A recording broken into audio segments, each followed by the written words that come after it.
Now, I value the interaction in class, so if you have questions, you have problems understanding materials, raise your hand anytime, okay? And then when I give questions, think about it. If you can answer it, raise your questions, participate with me in class.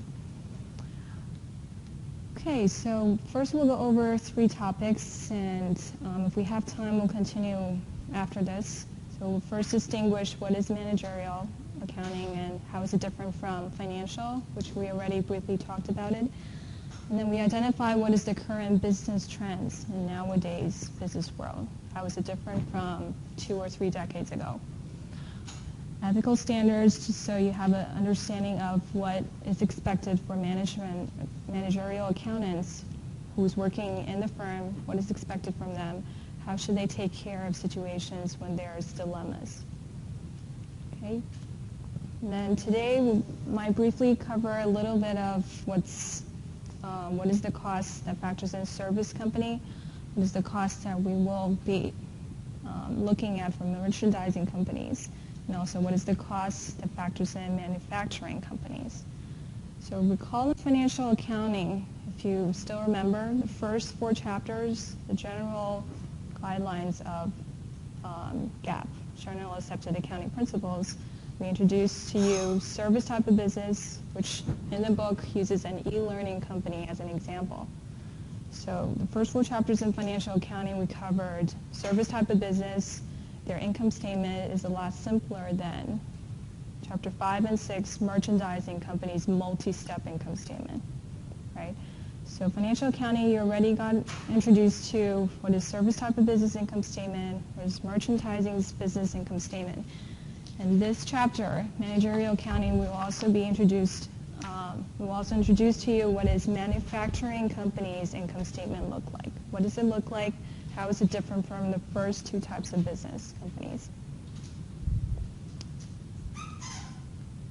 Okay, so the differences here, again, financial accounting, we're focusing on providing information to owners, another word, investors, whoever invests money in the business. They would want to know how the business is operating, so they need financial statements to base their investing decisions. Creditors, so who are creditors?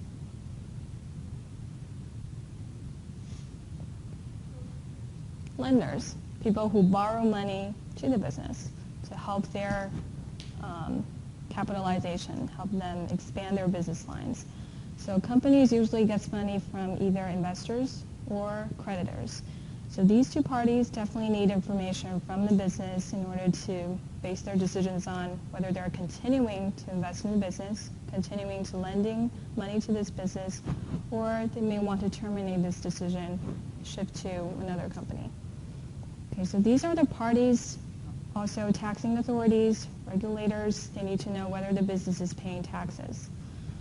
Others, customers, society, they also need to know how the company is doing. So what we learn in financial accounting, putting together summary information in statements, income statement, retained earnings, balance sheet, cash flows. These are statements for outside users, for people not working in the business. Okay, so these are some of the examples of the parties. What managerial accounting is focusing on is people inside the business, managers. So as management accountants, we're supporting managers in their decision making on planning, on controlling, on budgeting. Okay, so what we're learning in this course, we're not providing information for outside users, but for managers to help them base their decisions on whether, for example, to increase retail price of a certain product, whether to cut costs of certain products, to purchase other raw materials that are cheaper with the same quality, or perhaps expand different business lines in manufacturing and to other countries, foreign countries. Okay, so these summary reports we learn in this course, we're assisting managers to make decisions. The managers, the reason why this course is important is because managers is responsible to all the other parties. Managers is responsible to customers. When they sell products, they have to make sure customers are getting the product as promised, with the quality, and perhaps the time has to be in time. If they ordered it within 7 days, it has to reach to their hands, be delivered within 7 days. Creditors, manager has to make sure they have enough fund to pay creditors. They borrow money to them, they have to pay interest back to these creditors. They also have to make sure employees are working in a safe environment. So all these parties that demands some sort of information, some sort of quality, safety from managers makes this course important. Okay, we're learning how to provide information to assist managers in making decisions so they can be responsible to these parties. Okay, so again, financial accounting focuses on outside users. Managerial, we're providing information for managers to help them be responsible to these parties.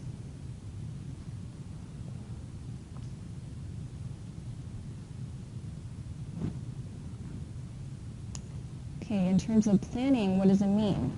Planning means setting goals, making decisions, plan ahead of time what we're trying to do in season 1, season 2, season 3.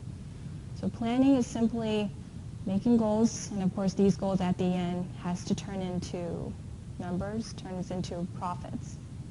Right? So managers have to make decisions whether to increase business lines, to terminate certain business lines, to increase retail price for certain products, to cut the cost for some of the products.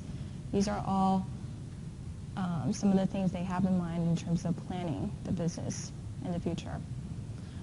Budgeting, what they need to do here is after they plan, make some plans, decisions on different seasons, goals, how do they actually implement this? So where are they getting the resources from, and how much does that cost? How many employees are they hiring, and what is the salary they're paying off to employees? So budgeting is mathematical expression of the plan, of the goals that you make. Right? You're turning your goals into actual numbers and trying to see whether this is going to be profitable or not. This is what budgeting is all about. Planning ahead of time, expecting the profit, expecting the cost. Try to do analysis up front. After you plan the goals, after you turn it into numbers, what controlling is about is you implement the plan, and now at the end of the season you may need to do evaluations on these plans to see whether your plans matches with the budget you did earlier, and if it doesn't, how can you change it to make the second season better, to make the third season better. Okay, so all these decisions, the main decisions managers does falls under 3 categories: planning, setting goals, making goals up front for different seasons in this year, budgeting. Based on these goals, how do you turn it into numbers? Where are you getting your resources from? What are you paying to your employees? At the end, after you implement the plan, compare it against the budgeting, see if you're actually carrying it out as you planned, or what are the things you need to change later on.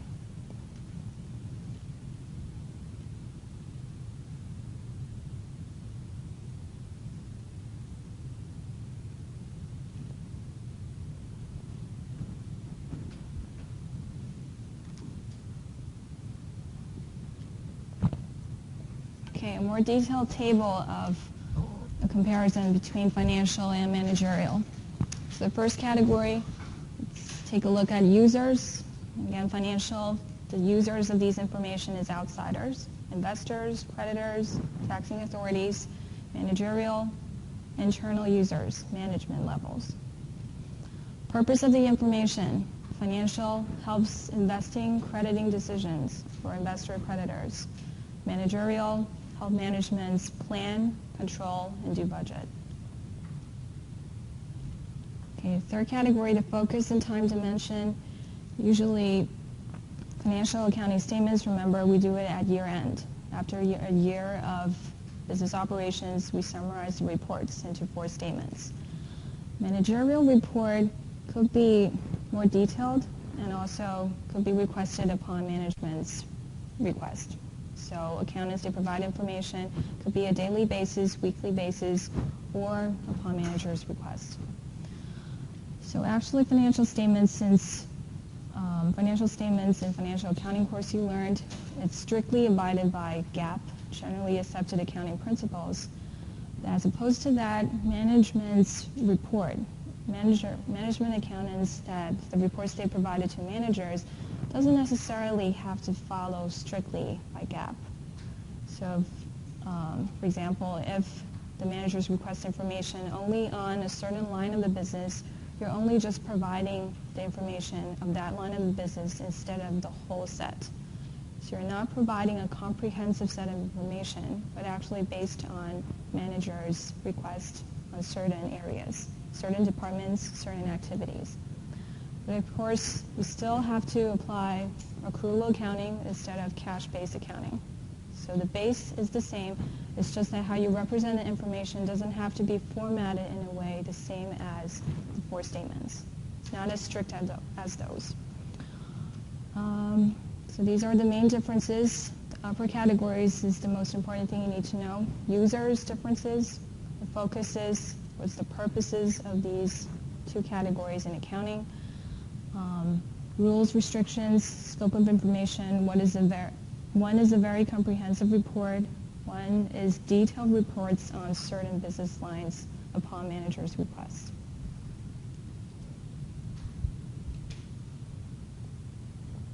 Okay, questions so far?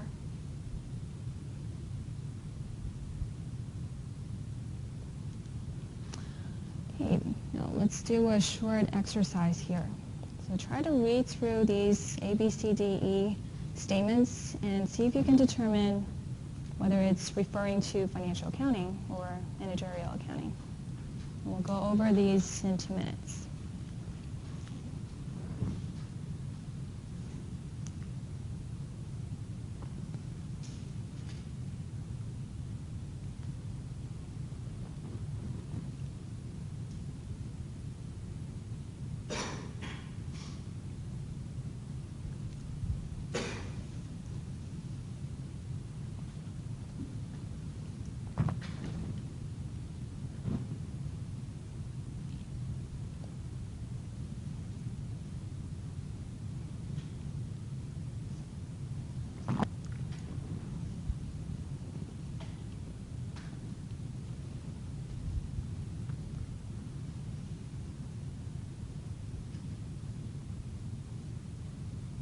Anybody who came in late that didn't get a syllabus or that I missed?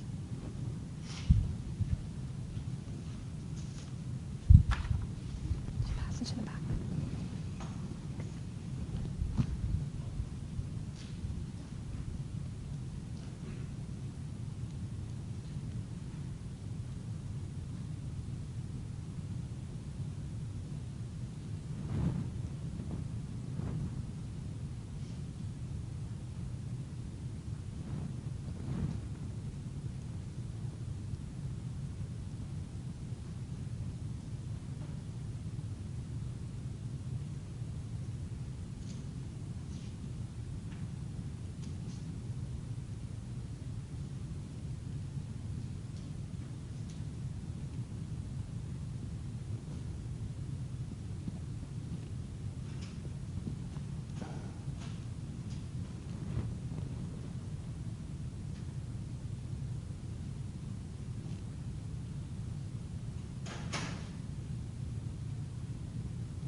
Okay, let's take a look at these statements. It says, helps investors make investment decisions.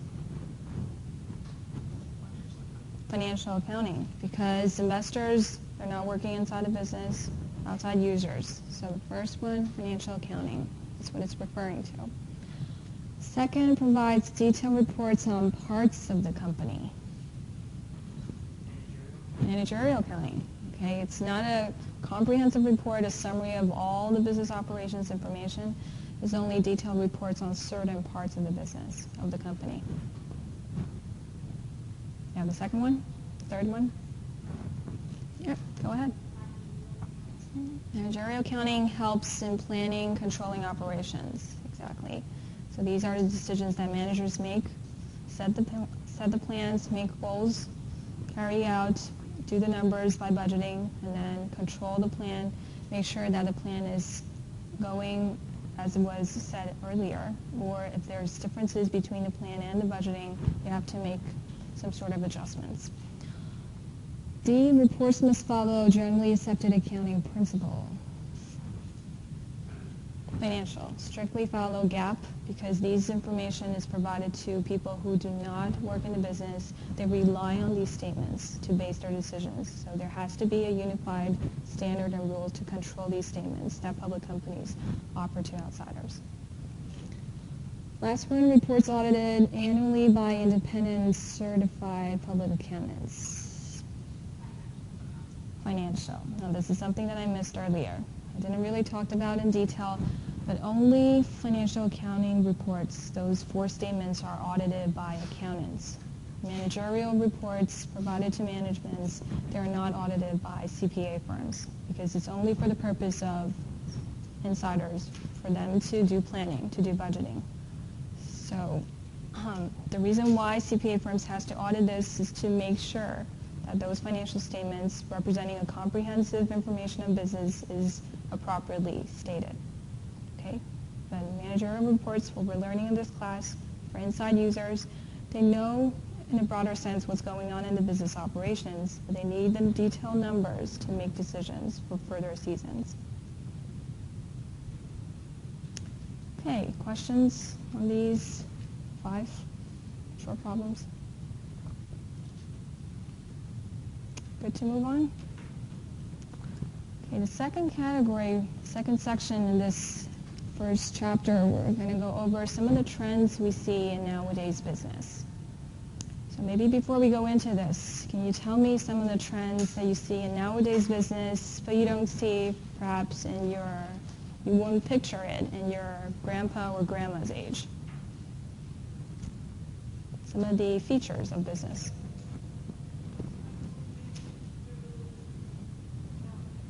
Technology, important. Information systems built in the business, right? You don't see this 30 years ago.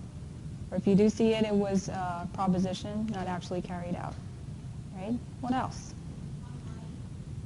Online purchasing. So you can nowadays we do purchase things on Amazon, eBay, or other companies that has a website, right? We can do that anytime we wake up, turn on our computer 24/7, we can purchase things. But this e-commerce concept doesn't exist 30 years ago. What else? What about nationwide? Is it easy to transfer business lines to foreign countries earlier? No, it's not. Transportation is a problem, cost is a problem, right? But nowadays, it's easy to fly to different countries, to purchase materials from different countries, and perhaps shift the whole operation to another country just because the workforce is cheaper there, right? Outsourcing, exactly, right? So we already mentioned some of these features here, right? Some of the features that you mentioned is actually listed here.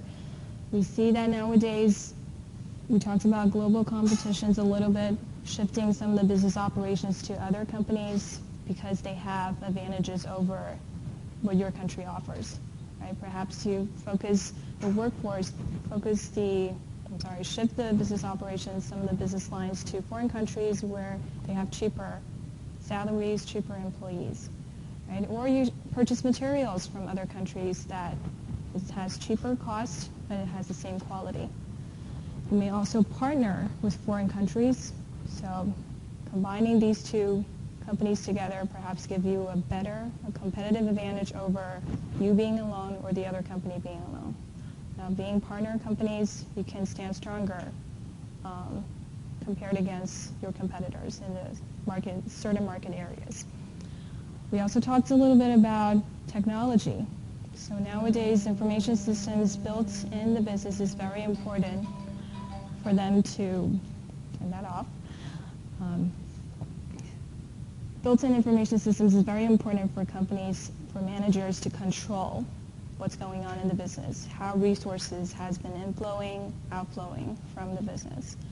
So a simple example, if you go to a grocery store, nowadays when you check out your items, go to the registers, they scan your products, automatically, after they scan your product, the system inventory level for certain products will decrease, so the purchasing departments will know after a whole day or a whole week or a whole month, they know which products are selling more than others. They know which ones are low in inventory. They have to repurchase, they have to replenish more.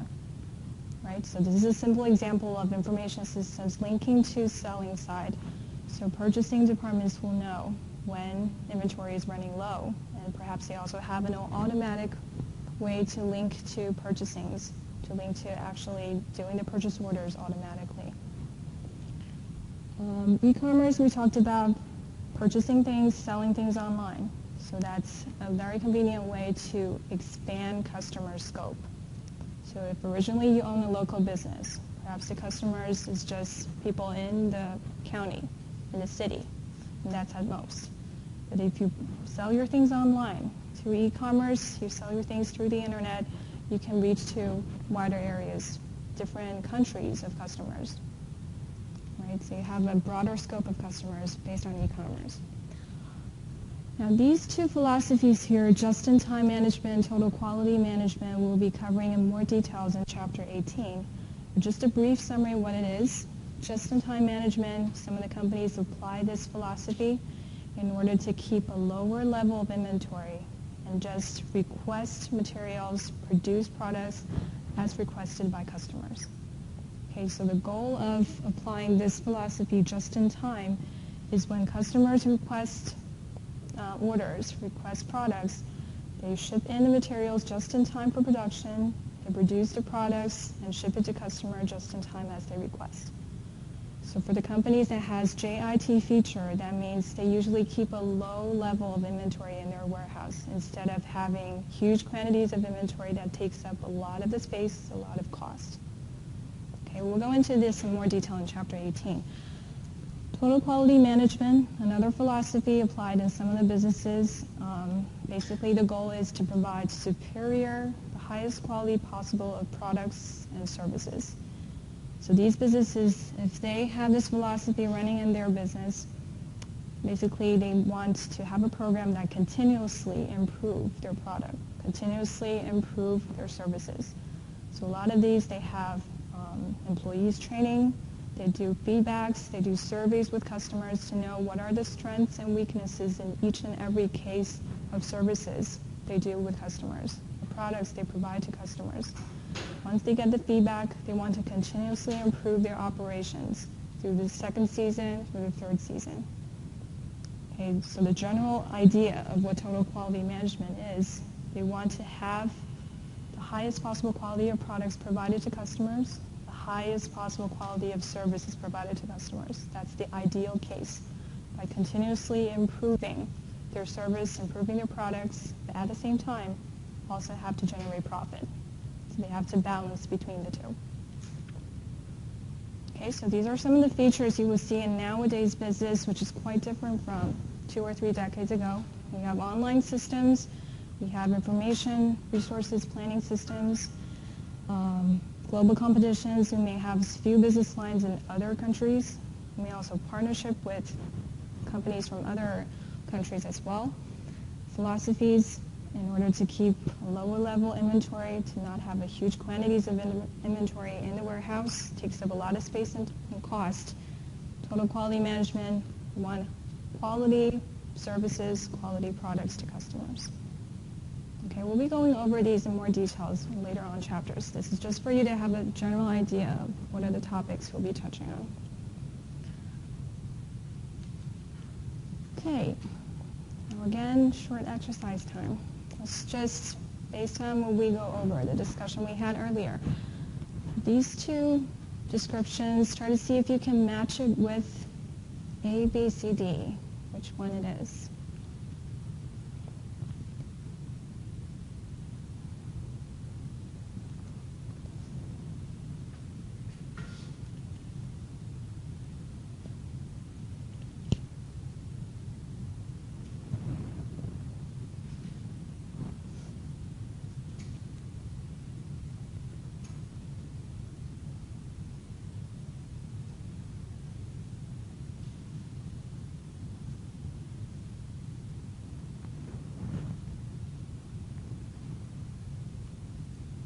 Who wants to try the first one? Total quality management, how did you get that?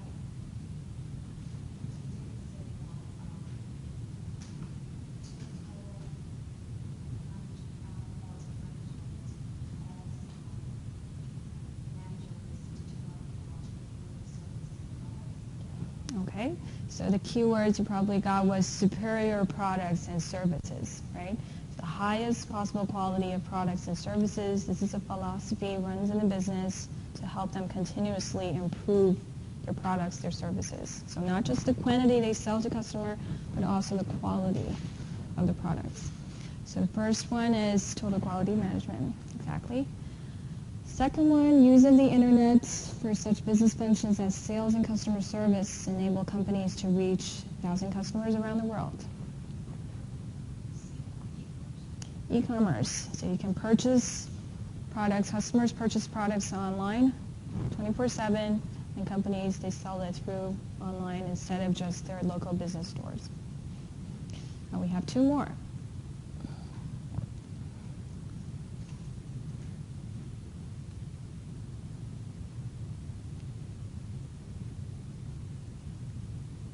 Oops, sorry. The number 3.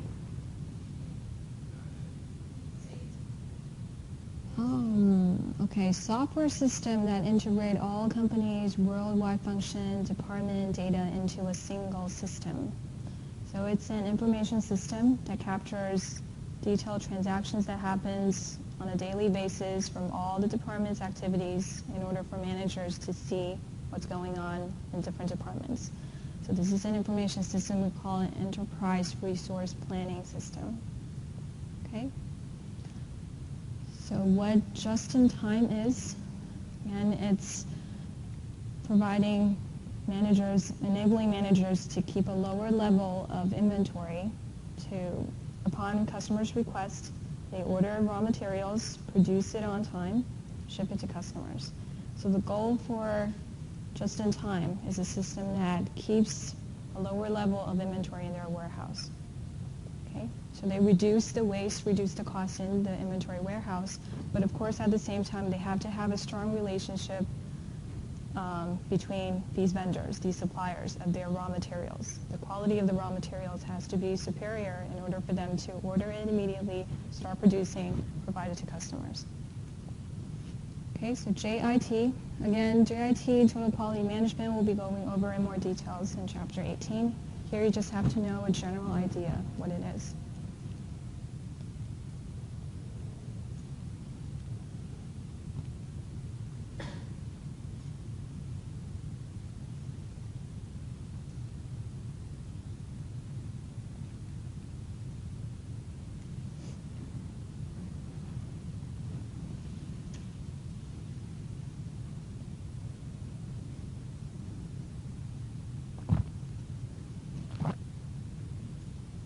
Any questions?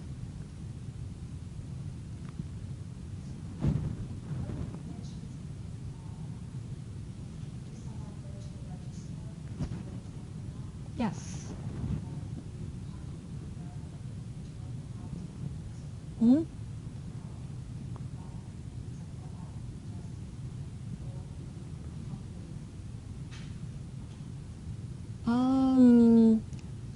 That would be, that example that I gave you was immediately, because I used the word immediately to know the actual where the resources flow, where the product has been sold.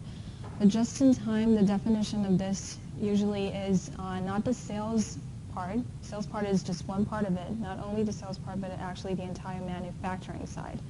So it's more on ordering materials as fast as possible, start producing the products, and then ship it out to customers. Right? So the example I gave you earlier was an example of immediately for managers to see the information of the transactions through inventory systems online. Right? But just-in-time here, a system which a company produces just-in-time to satisfy the needs, is basically focusing on the production side. Other questions? Okay, let's move on to the next section. Just a brief introduction of ethical standards that is expected for management accountants to abide by. Okay, so people who work for the company as an accountant, there are several ethical standards set in place by the Institute of Management Accountants in order to guide these accountants to make decisions with an ethical standpoint and not to make decisions or actions that will discredit the profession. So in the book, when you get the textbook, there's an exhibit that states a very detailed information on the ethical standards. You can read through them. It won't be really the course of this class, the core of this class, but really you have to know what's there. So what is expected for management accountants to follow. So basically whatever they do, it has to be within their professional areas. The decision they make has to be according to their professional competence. The ethical standard states that they have to continuously develop skills in their professional area. Other core concepts in the standards: confidentiality. Information that management accountants know cannot be disclosed to other parties, other companies, other competitors. It has to be kept in the business. So management accountants obviously have all the numbers with them. They know the costing side, production side of the numbers, they know budgeting, they even know the future plans in the business. These information has to be kept inside the business, confidentiality. Other core concepts in the standards mentioned was integrity, competence. Of course, whatever decisions management accountants make, they have to make sure they're not engaging in unethical situations that will discredit the profession. Okay, they have to make sure to mitigate conflicts of interest, and the information they provide to managers has to be timely information, credible information, also has to be the comprehensive information for them to make decision. You can withhold some disadvantaged information that happen in the manufacturing side and not let the managers know. Okay, so these are just the core concepts surrounding all the standards listed in the textbook. You can also read through the cases there. There's an example given to you on inflating inventory, which is obviously a wrong thing to do, meaning that if you have inventory shipped as FOB destination, do you still remember what FOB destination is? We have shipping point and destination.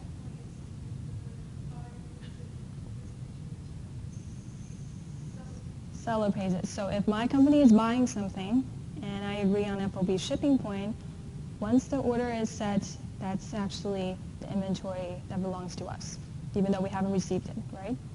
But what if it's FOB destination?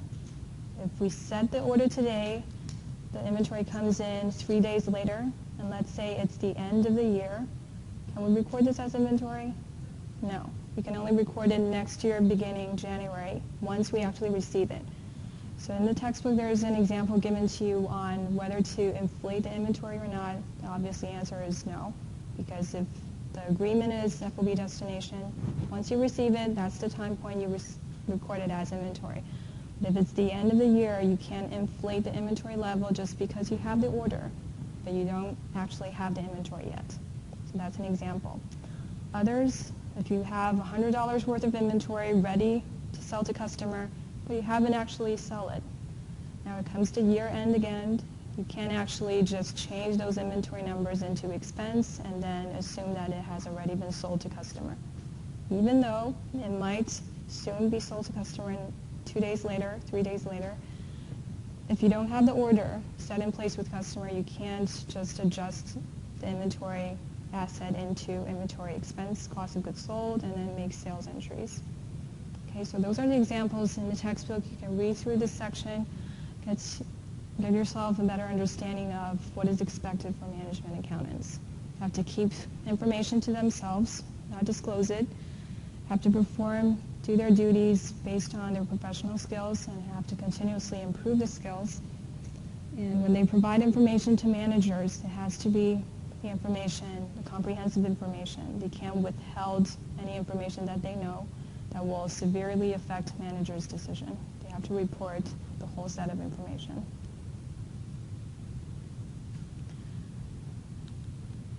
Okay, Now the second half of this chapter, earlier what we talked about is what is managerial accounting, how is it different from financial, what is nowadays the business trend in nowadays business world. And we also mentioned briefly on ethical standards. Now the second half of the chapter, we're shifting toward costing side, which is really getting to the core of this entire course. Costs is very important to determine and very important to keep track of because you want to compare against sales, retail price. So what's the differences, what's called the differences between cost and retail price? Which is the most important thing in a business? Profit, right? And then, of course, it breaks down to detailed net income, operating income, and gross profit. It comes from that all the way, but the general idea, cost and sales revenue, the differences is profit. So this makes cost very important because, of course, company will want to reduce this part and increase retail price in order to gain wider profits. Right? So let's take a look at different type of business, how they determine unit cost for their services, for their products. So service type of company, we mentioned this in financial accounting as well, first 4 chapters. Remember an example, e-learning services company is an example that kept on coming up in the chapters. Service company, they don't actually provide goods. They don't have inventory. They don't have manufacturing process going on. This is for manufacturing companies.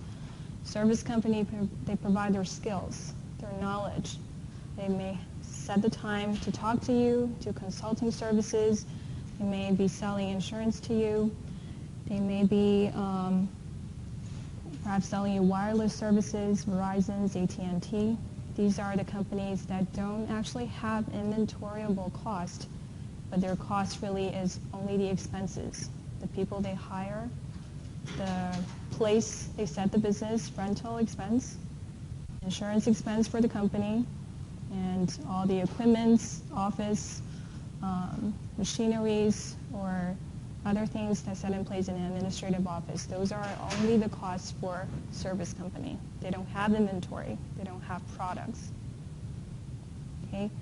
So what you learn in financial accounting, first 4 chapters, you see a very simple income statement with upper part revenue, lower part all the expenses.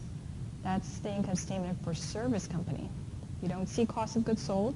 You don't see all these good stuff we'll introduce later on. Okay, so for service type of business, this is what your income statement looks like. This is refreshing your memory. You've seen this before in the first 4 chapters in financial accounting. Upper part, service revenue. Latter part, all the costs incurred, expenses incurred in order to make that service revenue possible. Okay, so we have salary expense, the people you hire, rent expense, the place for the location for services provided, utilities comes together with the place, depreciation on furniture on the building, long-term assets, we depreciate it from time to time. Could be a monthly basis, could be a yearly basis. Interest expense, if you borrow money, you have to pay interest to third parties. Supplies expense, if you use up supplies, it turns into expense. From assets, turns into expense. So altogether, this is an example given to you on e-learning service company. Let's say they have, assuming they have 1,950 customers. Assuming. So if I tell you all these services, these revenues comes from 1,950 customers, then what would be the average cost per customer for these services?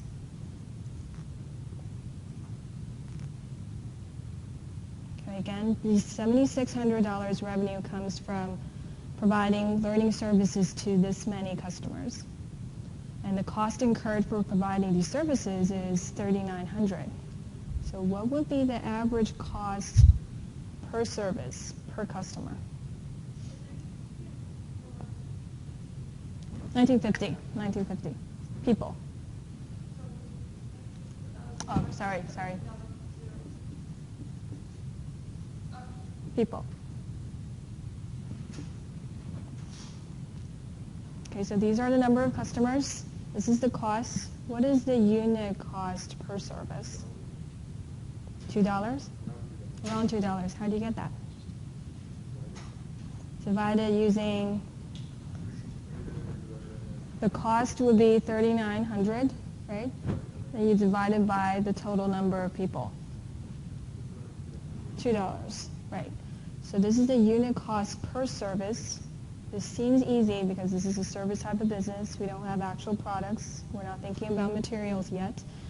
So we just take all the total of the expenses. This is the cost of doing business divided by total cases of services we provided. It could be customers, it could be each individual e-learning cases. Okay, now why are we looking at this? Units cost is important because we need to determine what we're going to charge these customers, right? So you've seen earlier service revenue. That's what we charge the customers. That's what we receive from them. So you need to know what is the average cost per case in order to determine and to mark up a price for retail price, for services revenue that you're receiving from them. Okay, and it has to be a number above $2, otherwise you're not gaining anything. Right? So you need to know what does it cost to do the business in order to see and to plan ahead what's the profit you're getting.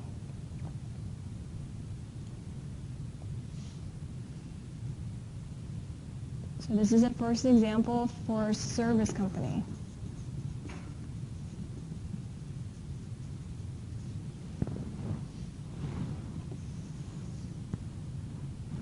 Now another type of business also covered in financial accounting in chapter 5 and 6, those are related to inventory, right? So those businesses relates to, okay, before we go on to that, let's take a look at this exercise here. So see, this exercise continues on the service type of business. We have Dunkin' and Oats provides haircutting services in the local community, and they provide services to 230 clients. Here's a detailed breakdown of the expenses incurred in order to provide service to them. You have supplies expense, building rent, utility, depreciation. Now let's say the revenue for this period, $5,200. The total revenue for providing services to 230 clients. So what is the net operating income for the month? Try to figure this out. And what is the cost of one haircut providing to one customer? Okay, take a minute to do the calculations, and then we'll go over this after a minute.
wants to try, how do we calculate operating income?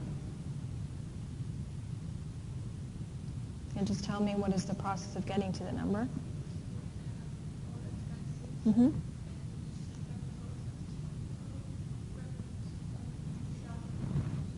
$3,012. Slightly different. Very close, but the process how you got the number is correct. So operating income, we calculated by adding up all the expenses you see up there, subtracting it from revenues, $5,200. So that's the operating income altogether. If we want to trace this back to each and every haircut, each and every customer, divided by the total number of customers, 230. Okay, so what we're tracing here is not the profit. We're tracing the cost. Okay, so the first question here, asking you net income, we're comparing revenue against cost. Subtract cost from the revenues. We get $3,015. This is operating income. Second question is asking you what's the cost per haircut. So all the costs is the total expenses you add up, and you divide it by the total clients, 230. Just the expenses, because we want to know cost, right? Not what's the profit per case, okay?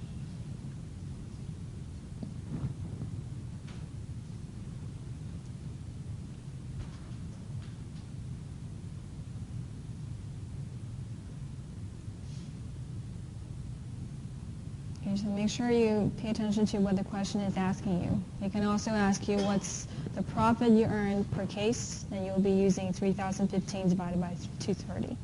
But if it's the cost per case, add up all the expenses, the cost of doing the business divided by total number of clients. We're trying to get to the unit cost per service you provide. Okay, questions? Yes. 950, you got the total expenses here, right? And this is revenue. So this question is asking you income, right? But here we're not asking you what's the profit per case, but what's the cost per case.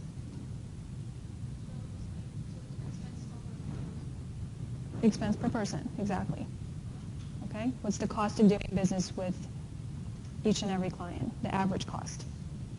Okay, so just like earlier what we did for 1,950 clients, the e-learning services, we divided from the e-learning services. Here we're adding up all the costs of doing the haircuts and trying to figure out the unit cost per customer.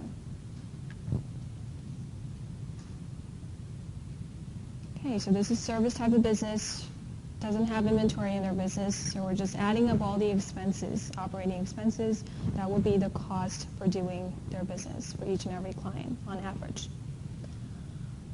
We move on to manufacturing side of merchandising companies. So what merchandising companies means, refreshing our memory in financial accounting, chapter 5 and 6. Merchandising companies, they purchase products, it's already completed products, ready for sale, from wholesaler, from their vendor, and then they mark up the price, sell it to customers.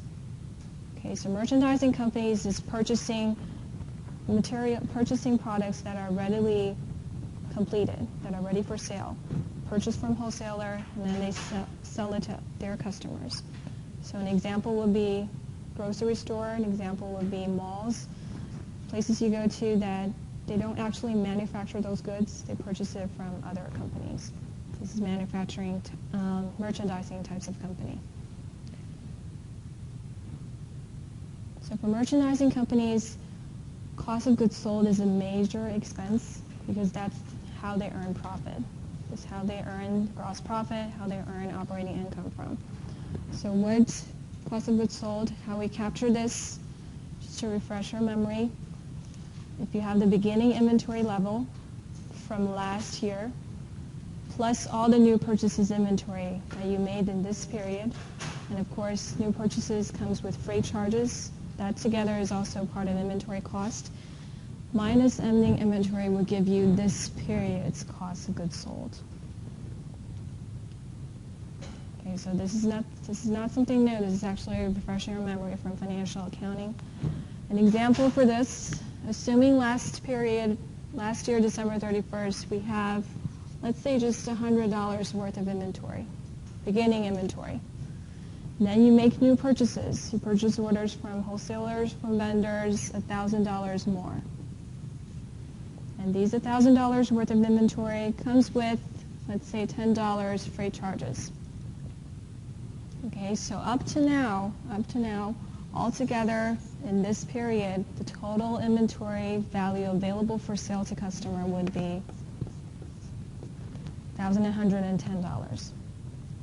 With $100 beginning inventory carried on from last year, new purchases $1,000 that happened this season, comes with freight charges. Altogether, total available cost of goods for sale to customer is $1,110. So how do we get to the end? What are the actual items sold out to customer? We have to compare this available for sale against what's actually left at the end when it comes to December 31st. Right? That will determine what's the actual cost of goods actually sold out to customer in this season, in this time frame. So let's say the ending inventory, we only have $50 worth of inventory left. That means we made a lot of sales to customer because based on this, the differences will get to the total cost of goods sold, $10,060. Okay, so what I want to get to here is you have to know how to get cost of goods sold, how to determine this number. If a problem gives you information on beginning inventory, new purchases, freight charges, ending inventory, you should be able to calculate this $10,060 cost of goods sold. And these costs, you compare it against retail price to determine the profit for this season. Okay? So this is introduced in financial accounting. If you forgot about this, that's okay. You have time to review it this week when you go back home. So just kind of read through chapter 16, what we covered so far, about half of the chapter. And I'll see you Friday, right? Any questions?